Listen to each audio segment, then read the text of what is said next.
Fisher. I'm going to read another story to you, and this one is called Where the Wild Things Are, and the stories and the picture are by Maurice Sendak.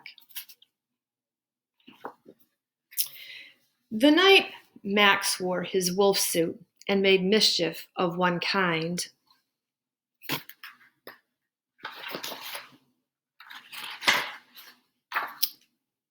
and another, his mother called him Wild Thing, and Max said, "I'll eat you up." So he was sent to bed without eating anything.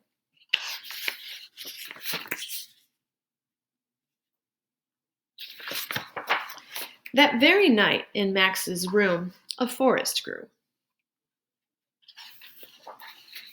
And grew and grew until his ceiling hung with vines and the walls became the world all around.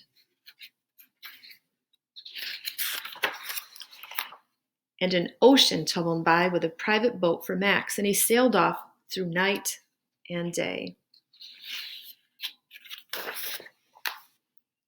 And in and out of weeks and almost over a year to where the wild things are.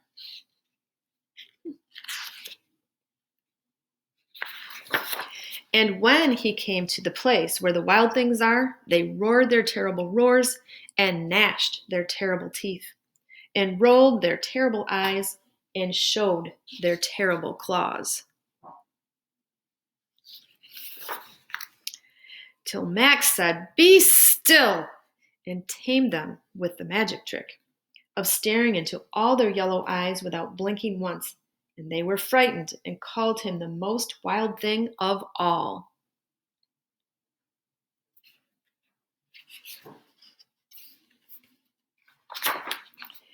And made him the king of all the wild things. "And now," cried Max, "let the wild rumpus start."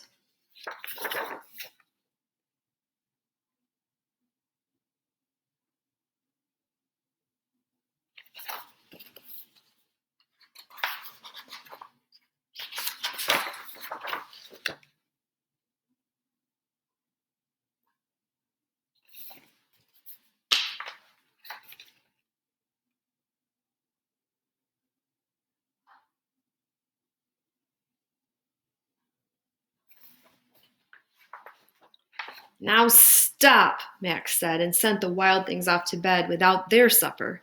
And Max, the king of all the wild things, was lonely and wanted to be where someone loved him best of all.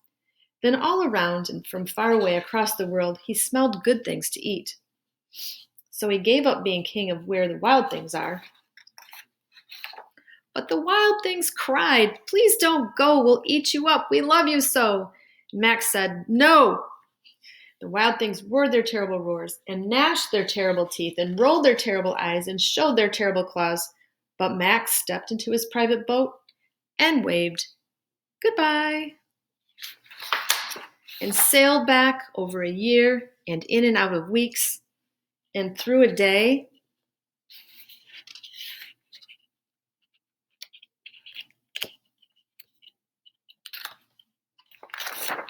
and into the night of his very own room, where he found his supper waiting for him.